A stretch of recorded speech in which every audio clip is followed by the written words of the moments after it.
Cinderella. Once upon a time, there was a kind girl named Cinderella. She lived in a small village surrounded by green hills and bright flowers. When she was young, her mother passed away, and she lived alone with her father. He cared for her deeply, and Cinderella grew up gentle, hardworking, and full of hope. After some time, her father remarried. The woman he chose was elegant on the outside, but cold on the inside. She brought her 2 daughters with her.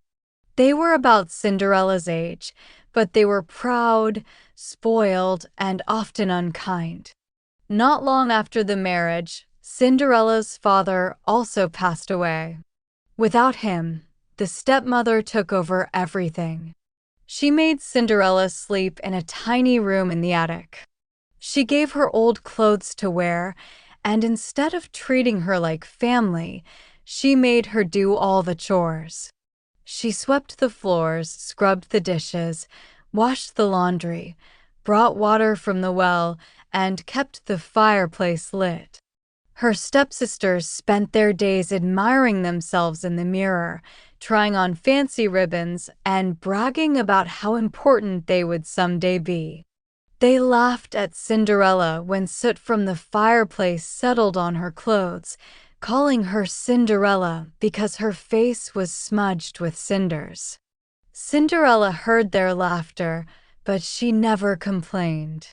She found courage in quiet ways, feeding birds in the garden, humming while she worked, and dreaming of happier days. One morning, a messenger from the castle arrived in the village. He carried a tall trumpet and a bright scroll. He read aloud that the king would host a grand ball for the prince. All young ladies were invited. The prince wished to meet new friends and, perhaps, find someone special to share his future. Word spread quickly.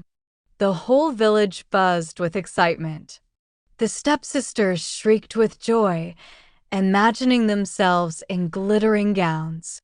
Cinderella's heart fluttered. She had never been inside the castle. She wished she could go, just to see the bright lights and hear the music. Her stepmother allowed her to help the stepsisters prepare. Cinderella brushed their hair, helped them choose ribbons, and sewed sparkling beads on their gowns. She worked until her fingers ached. When the night of the ball arrived, the stepsisters dressed themselves proudly. Their mother fussed over them, making sure every bow was just right. Cinderella asked softly if she could go too. Her stepmother glanced at her dusty dress and laughed. She told Cinderella she could go only if she finished all her chores and found something suitable to wear. Then she swept out of the house with her daughters, leaving Cinderella in the quiet doorway. Cinderella tried her best. She, too, wanted to believe it was possible. She finished her chores one by one. But her dress was worn, and there was no time to make another. At last, she sat in the garden and cried. As Cinderella cried, a warm breeze rustled the leaves. A gentle glow lit the garden. An old woman, dressed in soft silver, appeared beside her. Her eyes sparkled like stars, and she carried a small wand carved from wood. She told Cinderella not to cry. She knew Cinderella's heart was gentle and full of hope. She would help her attend the royal ball. With a wave of her wand, she touched a pumpkin in the garden. The pumpkin grew, shimmered, and transformed into a golden carriage. She touched the family's mice, and they grew into horses with shiny coats. A friendly old dog became a coachman, straightening proudly in his new suit.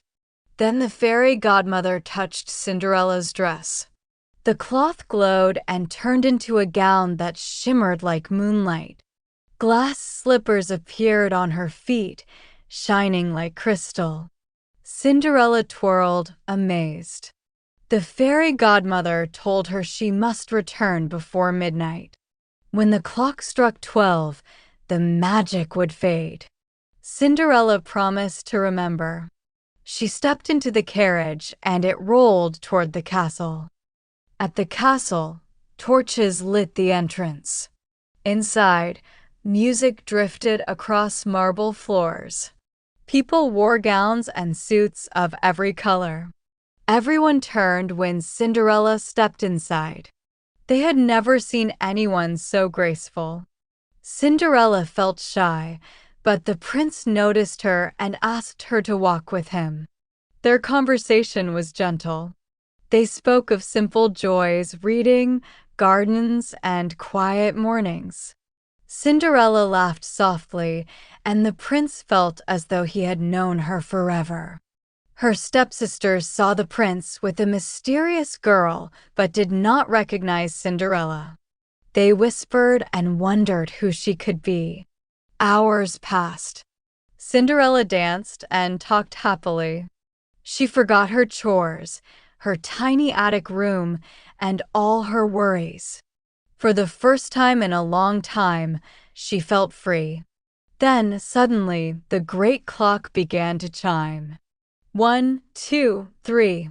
Cinderella remembered the fairy godmother's warning. Without a word, she curtsied to the prince and hurried away. As she ran down the castle steps, she lost one slipper. She didn't stop to pick it up.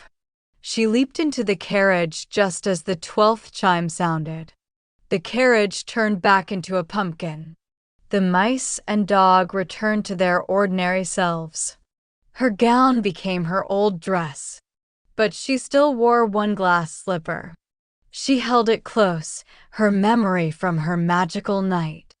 Back at the castle, the prince found the single glass slipper. He vowed to find the girl who had captured his heart. The next morning, the prince traveled throughout the kingdom with the glass slipper. He visited every home. Every young woman tried to squeeze her foot into the tiny shoe, but none could. The stepsisters tried eagerly. One pushed so hard she nearly cried, but the slipper would not fit. Cinderella watched quietly from the chamber doorway. Her stepmother refused to let her try, claiming she was only a servant. But the prince saw her standing there and asked that she be allowed. Cinderella slipped her foot into the glass slipper. It fit perfectly. She brought out the matching slipper she had kept. The prince recognized her by her gentle smile. The stepsisters gasped. They finally realized that the girl at the ball had been Cinderella all along. The prince invited Cinderella to return to the castle. Her stepmother and stepsisters stared in shock. Cinderella, kind as always, forgave them. She knew that carrying anger would only darken her heart, and she preferred to let her kindness guide her future. Cinderella journeyed to the castle. Her fairy godmother appeared once more, offering her a blessing of joy and courage. Cinderella thanked her with all her heart. Soon, a celebration was held. The kingdom rejoiced. Cinderella was welcomed with open arms, not because she wore a beautiful gown, but because her heart had remained gentle and brave through every hardship. In the garden of the castle, Cinderella planted seeds that grew into vibrant flowers. She spent time talking to the villagers, helping the poor, and playing with children. She kept her glass slippers safely stored, not as treasures of wealth, but as reminders of courage, hope, and magic. Her stepsisters learned from their mistakes. They humbled themselves and worked to be kinder. Cinderella invited them to visit, teaching them how to help others. Slowly, the household healed. Cinderella lived a life filled with love, goodness, and generosity. She never forgot where she came from. She often stood on the palace balcony at sunset, watching fireflies dance over the fields, feeling grateful for every step of her journey.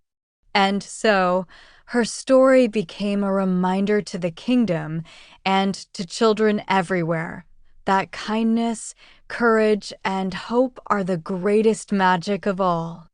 And they all lived happily ever after. And so, Cinderella's days filled with sunshine and kindness, proving that even the smallest hope can grow into something magical. She never let unkindness dim her heart, and because she stayed patient and gentle, her life blossomed into joy. No matter how difficult things may seem, kindness and courage can guide us through. Treat others with a good heart, believe in yourself, and wonderful things can happen.